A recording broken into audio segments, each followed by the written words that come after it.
Live on the Paul Pluta channel. We're doing paid watch reviews. Remember, like, subscribe, tell your friends. Man cannot live on Google Ads alone, so I'm doing paid reviews. Remember, paid reviews as little as $20 US, and I will review the collection. Sometimes I get Clive to help me.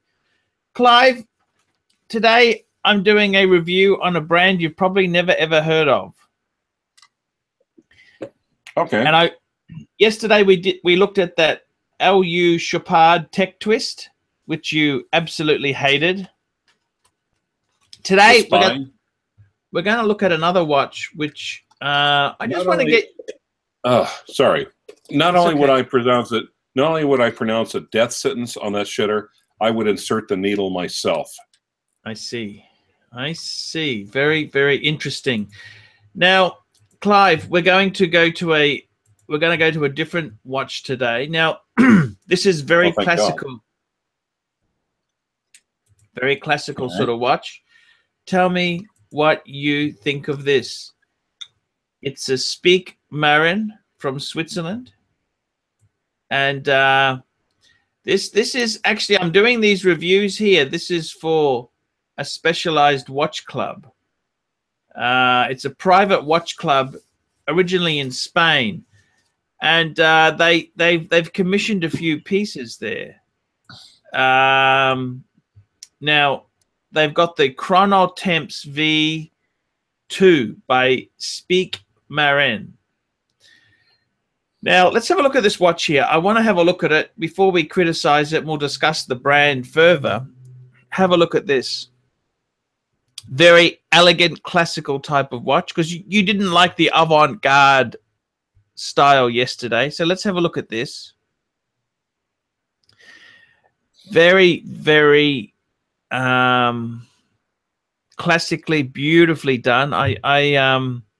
I want to talk to you. What do you think of this watch, Clive? Well, I like the case. I like the big, what is it, an onion crown? An oversized onion crown? It's like a pilot's watch. Right. It's got great loom. You love your loom. Clive loves his loom. Oh, I wouldn't call you a loon. Loom. The glowing in the dark. Oh, in America, we pronounce that lume. Okay. So this is the lume, as opposed to the loom B or loom C. Mm-hmm. Attention to detail. Look at this attention to detail here. It's got a hand on a dial, yes.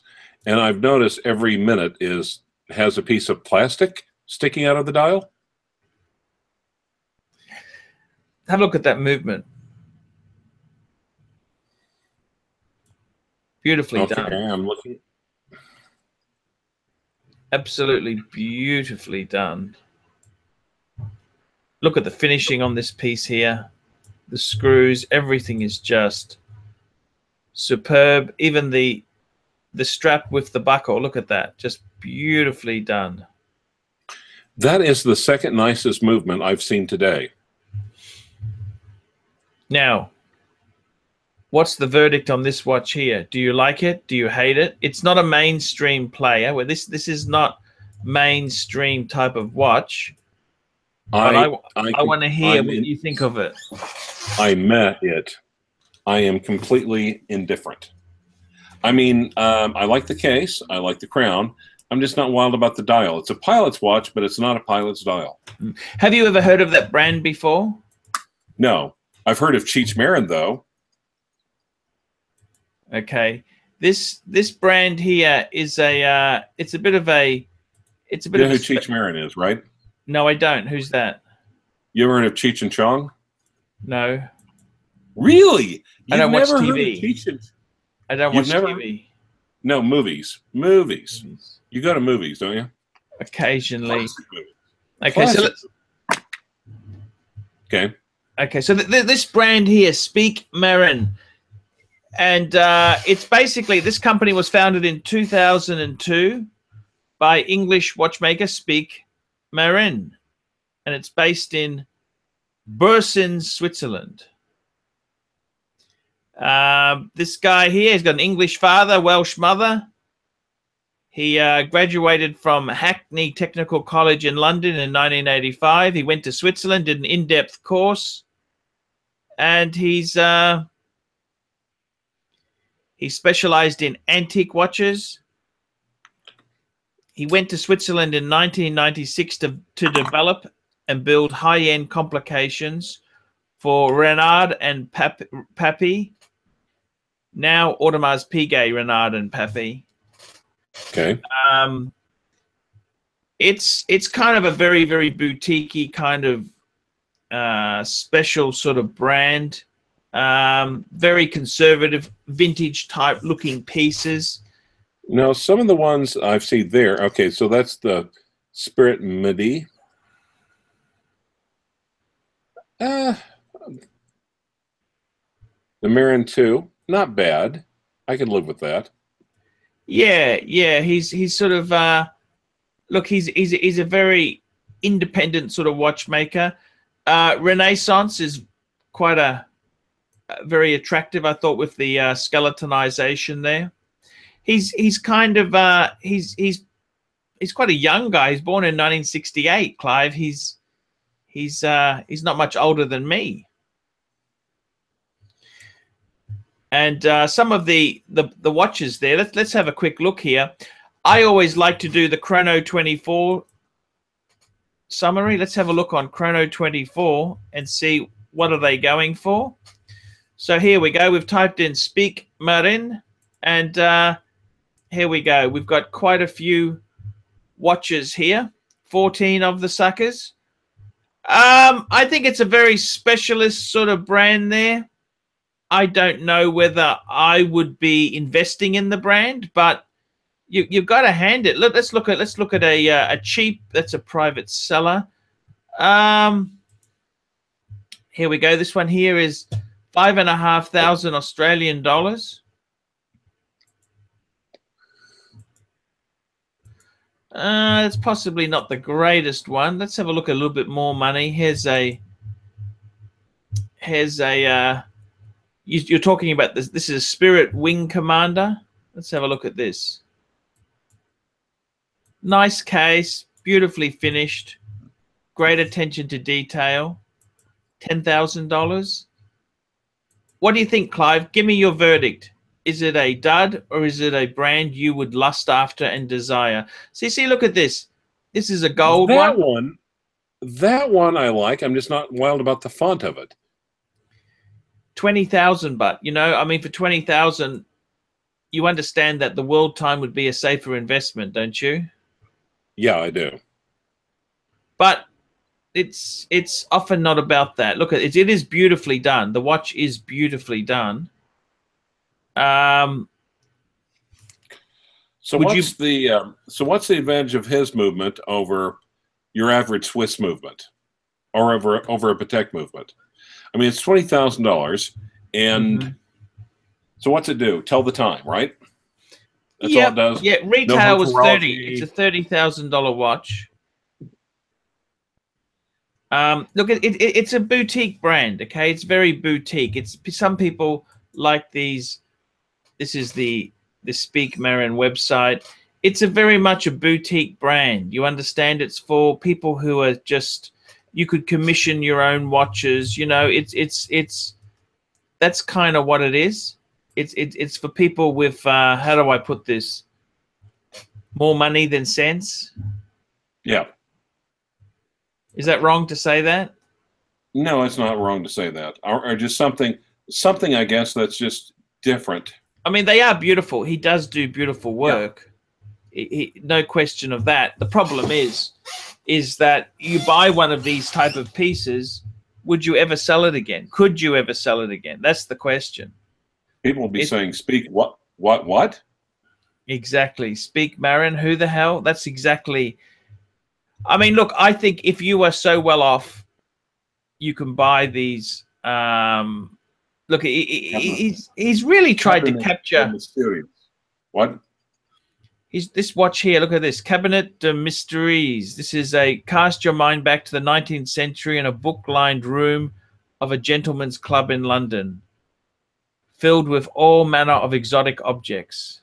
I mean, he's really... And people created as the result of centuries of inbreeding. Well, Clive, I don't know whether you'd say that, but... Yeah, actually, I would say that. There's a lot of, I mean, for Pete's sake, look at the royal families. Hemophilia. I understand what you're saying, Clive. What do you think of this brand? Tell me what you think. Speake-Marin. Would you buy it? No, I would not. Maybe I'm not that far enough along my horological journey yet, but I would look at it and say, oh, that's kind of cool. That's kind of unusual. Wow, I've never seen that before. And then I walk away saying, moron. Yes, I'm polite. I like, my mom raised me to have class and shit like that. I understand. Serpent calendar.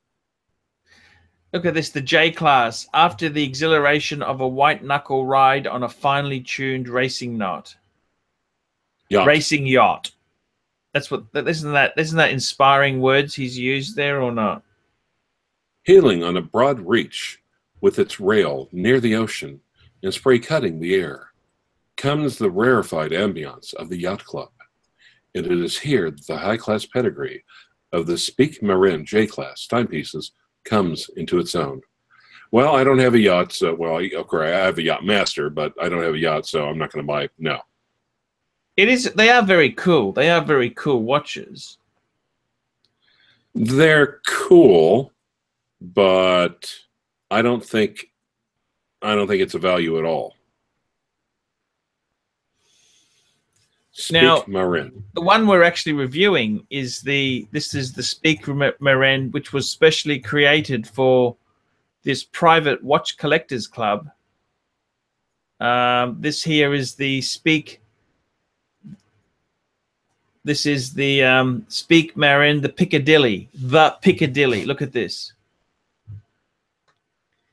It is beautiful how it's done. You must agree. It is fine workmanship. What do you think? Right. Well, fine workmanship, but you have to look at the finished product as well. In the finished product, that's a waste of that. The final result is a waste of fine workmanship. So what do you think of this piece? This is the thing. We're doing a review of this piece. I think it's a very fine brand. I think it's look, the guy's got talent. Would you agree with me in saying that? He's got misused and squandered talent, but yes. Yes, he does have talent, but unfortunately, the watch business is extremely competitive, isn't it, really? And I don't see what he's bringing to the table with all this expertise and talent and workmanship. You have to look at the finished product. Yeah. The attention to detail is amazing, Clive. You can't see that? No? Finished project. I mean, the finished product. Sometimes the whole is less than the sum of its parts. Mm-hmm. And that's why I think this is. Would you buy one? No way in the world. No, absolutely not. Like you said, I like the case. If you were really rich, would you buy one? I like. If what? If your last name was Getty, would you buy one? If I was Getty and my father's last name was Getty, and my mother's maiden name was Getty, possibly, and my grandmother's maiden name was Getty, possibly. Yeah, we do inbreed over here occasionally too. You don't like the Gettys? Oh, I like Estelle Getty. She was my favorite one of the Golden Girls. Now, I could see Estelle Getty maybe wearing that one. See, I don't get your jokes, Clive. I don't get these jokes. The Golden Girls, that was 80s television, Clive. Yeah, it was. It was. But I don't really watch that much TV now. I didn't really watch it back then. Cultural reference at the time. What do you think of this watch? It is. I love the Piccadilly. The Piccadilly is beautiful, don't you think? How many of these watches from this watch club are we going to review? 7. Oh, dear Lord. What don't you like about them? I think they're trying too hard to be different. I think that's the whole point of them. We're different. I mean, it's too individualist, I guess. I don't see any merit to them, to the overall design, to the aesthetics of the design. And it could be the finest made watch in the world, but if it's butt ugly, then what's the point? I see what you're saying. So, Clive, what do you think of this watch? I think it's beautiful, don't you? I think it's a beautiful, handcrafted watch which needs to be respected for what it is.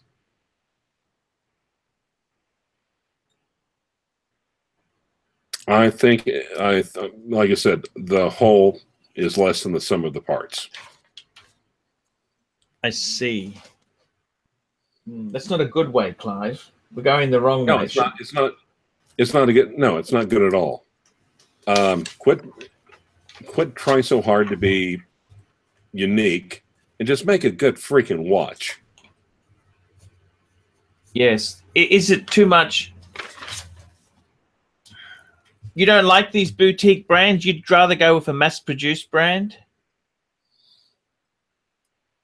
I would go, I mean, yeah, I guess so.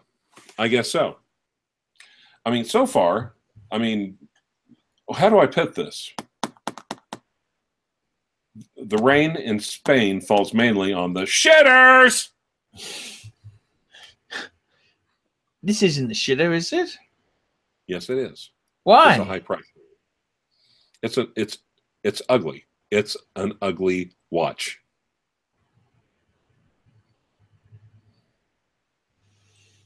It's an ugly watch? It is an ugly watch. It is a watch that is ugly.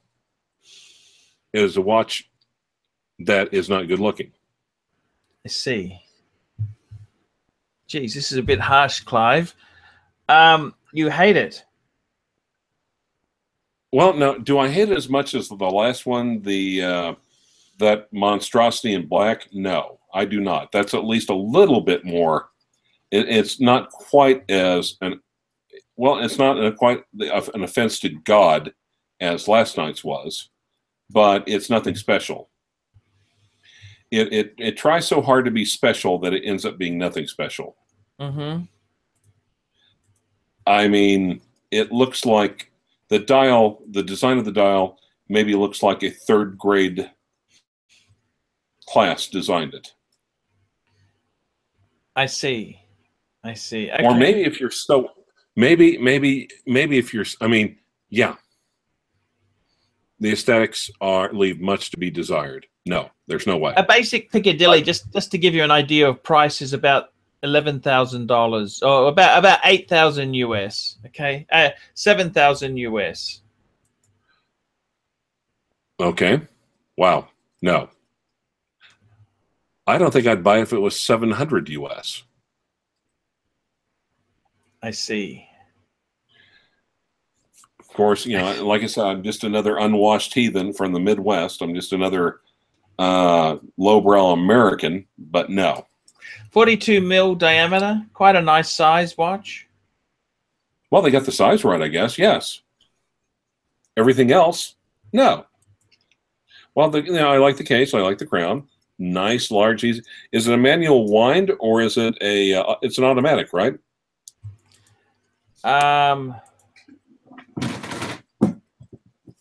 It is a automatic. Yes, automatic. Good, because you can see the big rotor on the back that customized. Right.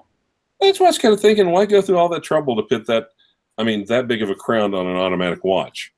You're making a statement just to make a statement. Form should follow function, preferably, and that is form following fancy. Whose fancy it is, I have no idea. I understand, Clive. So let's just call it quits on this one. You don't seem to be a fan of it, so I'm going to wrap this one up, Clive. Have you got time for another live show? We'll do another live show. How are you going for time? Yeah, I'm fine. Give me 5 minutes after this one. Okay, I need to have a coffee as well, so 5 minutes will be good. Awesome.